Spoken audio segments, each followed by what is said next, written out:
って昇仙世界三条を結んで切れぬものなし三刀流奥義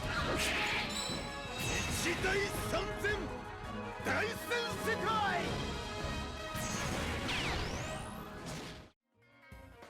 What's going on, my broskies? My name is Toadskii, back again, here to bring you guys yet another One Piece Treasure Cruise video.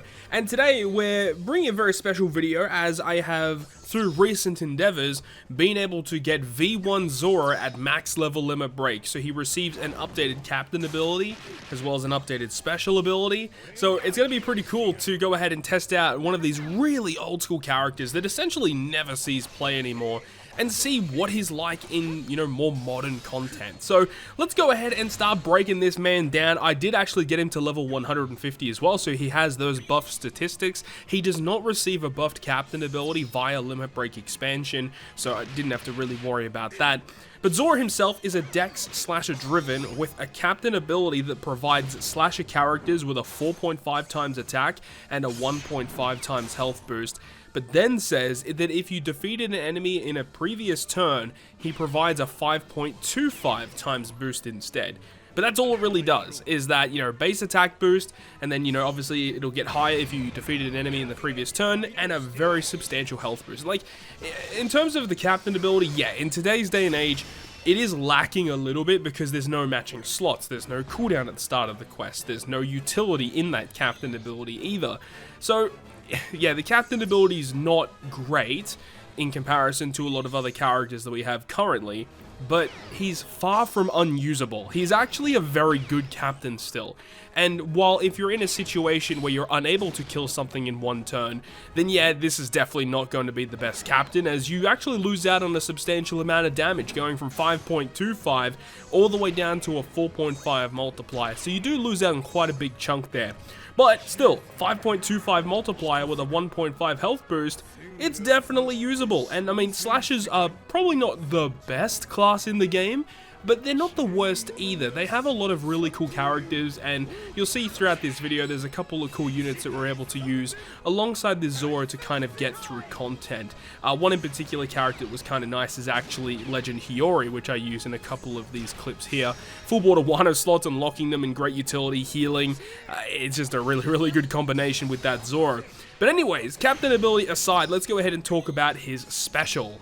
So his special ability prior to the level limit break was honestly kind of average, did a little bit of damage, and then he says that if he's your captain, then it boosts slasher character attack by 2x for one turn, but if it is a crewmate, it's a 1.75 times attack boost instead, and he also does provide a 2.5 times chain lock. So when on release, it was actually okay, but once again, back when he did release with his 6+, one of the main issues is the fact that a lot of the good slasher characters in the game are other Zoro characters, and it's really hard to find a lot of really useful slashers that you could use alongside him. Nowadays, a little bit later on down in the timeline of things, there's a lot of relatively good slashers in the game, but let's have a look at that buffed special. Now, previously, it was 120 times his attack as damage to all enemies, so they've upped that from 120 times to 250 times, so he just does more damage by itself.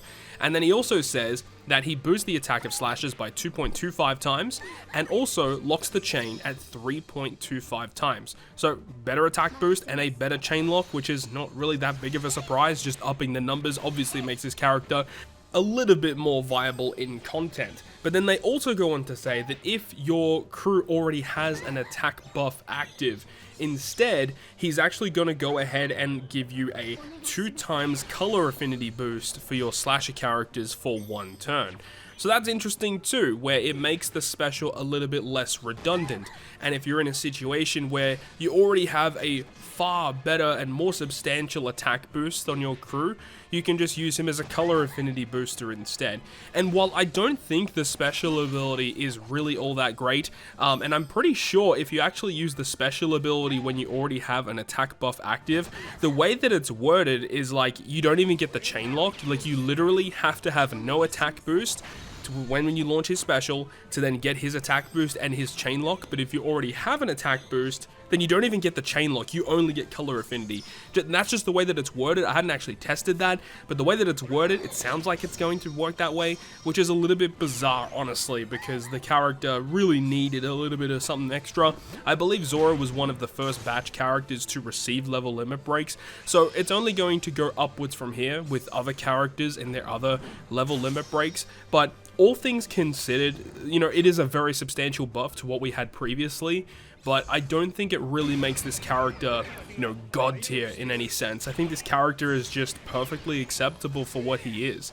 He provides attack boost and a really solid chain lock. Like 3.25 chain lock isn't the best, but you gotta remember, if you've got a 5.25 captain, his special provides you with a 2.25 times attack and a 3.25 times chain lock. In a lot of instances, one other boost is gonna be enough. I mean, as I said, with that really powerful captain ability, that's probably going to get you over the line in a lot of instances, though you do have to remember that his special and his captain ability alike are only boosting slasher characters, so that is kind of another drawback with this character. But at the end of the day, it doesn't really make that much of a difference, considering a lot of the old school characters that are receiving buffs, they don't really extend the range of characters that they boost with their effects. They kind of just make them more modernized, right? So, you know, it's not really a surprise that this character is still only boosting slashes, but it would have been interesting if they decided to go down a different route, potentially boosting driven as well as slashes would have been a very, very interesting call. But one of the cool things about the fact that he is a slasher captain and he has a very solid captain ability and a pretty usable special too, is that he can kind of synergize with the other really good characters. As you guys saw in the previous clip, utilizing a team with Toki as the friend captain. Didn't think I'd be doing a Toki and Zoro team anytime soon, but here we are, and actually worked pretty well. But there's a lot of really good slashes in the game. Roger and Whitebeard, the Super Sugo Fest exclusive. Speaking of Super Sugo Fest, you got V1 Odin, which can also kind of synergize with this character too. Also, Goldie Roger version 1, you've got Cat Viper and Dogstorm, both of which are slasher characters, so you can run kind of like a pseudo speed farming team. So there are options out there in terms of hybrid scenarios, even if you don't want to go ahead and run double Zoro. Even though his special is a little bit less redundant in the way that it's kind of structured, you don't always have to run, you know, the double Zoro, as you guys would have seen in that previous clip. But there's some other really good slashes, as we said. You know, the Hiyori character giving you the full board of Wano slots and locking them, as also giving you the healing, which works really well considering he has a very substantial amount of HP, and that is really solid for Zoro. And also the ship as well, the Oro Jackson. If you're running a mono slasher team, you might as well use the Oro Jackson. It's going to be probably the best ship to run if you do have mono slashes. It's phenomenal, lots of matching slots, which kind of makes up for the fact that Zoro's captain doesn't really give you beneficial slots. Having a ship that gives 2 of the natural slots as matching is pretty valuable, as well as removing paralysis. You know, it's just a really good ship if you're running Zoro as your main man. But also Carrot and Wanda, very solid too, giving you orb boosting effects, because Zoro himself does not provide an orb boosting effect. So you got Carrot and Wanda, which can provide an orb boost on multiple different stages, considering the way that they kind of work. Stage 2 special gives you a really good orb boost. They reduce their own cooldown, their special's ready to go essentially again. So, you know, Carrot and Wanda are very good, and I use them, you know, to get rid of the hunger on this stage, and also for multiple turns of orb boost was pretty awesome.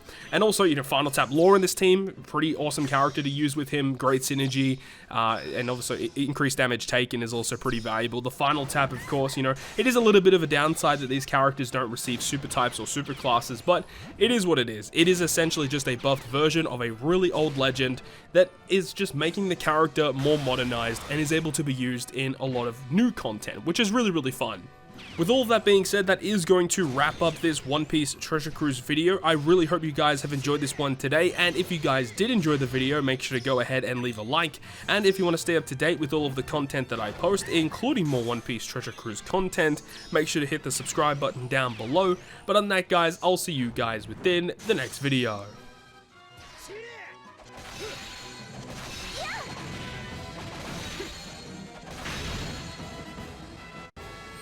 俺に質問するな。